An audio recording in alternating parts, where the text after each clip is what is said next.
Question number 2 पर। ठीक है, इसमें है कि एपी बराबर, एपी जो है भैया, एपी आपको दे दिया गया है 3, 8, 13, 18 ... ठीक है, का कौन सा पद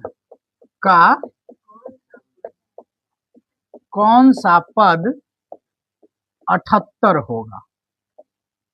कौन सा पद? अब ये क्वेश्चन है, हमारा क्वेश्चन है कि दे दिया है कि एपी 3, 8, 13, 18 ... का कौन सा पद 78 होगा।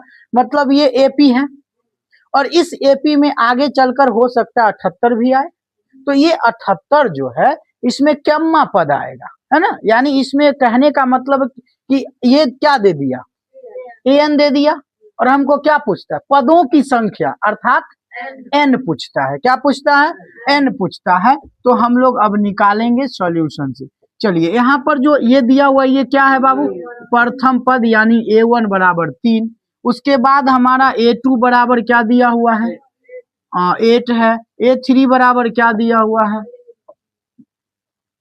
13 है ना। और a4 बराबर क्या दिया हुआ है, 18 है। इस तरह से आपका निकल जाएगा। अब देखिए कि यहाँ पर हमें क्या कहता है कि n निकालने के लिए हमें d की भी आवश्यकता होगा, सार्व अंतर। तो यहाँ पर हमने सार्व अंतर निकाला। सार्व अंतर को d से सूचित किया जाता है कि नहीं। तो d बराबर क्या होता है, a2 माइनस a1। मतलब क्या कि दूसरे पद में से पहले को घटाना, है ना। यानी कि आ गया आपका 8 माइनस 3 यानी आ गया 5।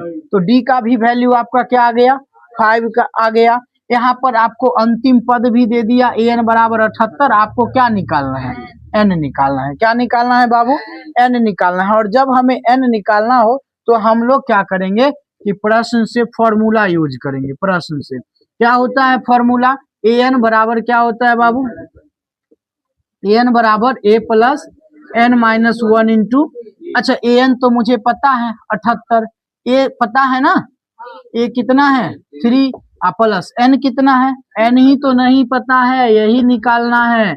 d बराबर कितना आया था, 5 आया था। ठीक है, अब देखिए 78 बराबर 3 प्लस, अब देखिए यहाँ पर इसमें से तो ये नहीं घट सकता है क्योंकि एक चर है और एक अचर है, और चर में से अचर कभी घट नहीं सकता और ना ही जुट सकता है।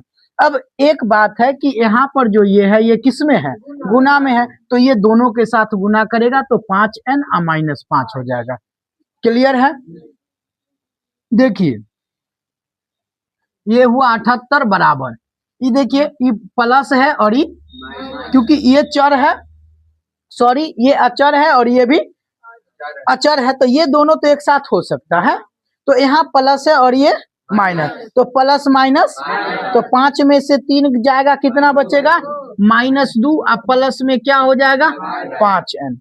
अब देखिए भैया 78 है। अब इधर देखिए कि चर को एक साथ एक तरफ रखिए और अचर को एक तरफ कर दीजिए। अब यहाँ पर -2 है, इसको इधर ले आइए आप, है ना। माइनस है तो इधर जाएगा तो +2 हो जाएगा, इधर बचा 5n यानी हो गया 80।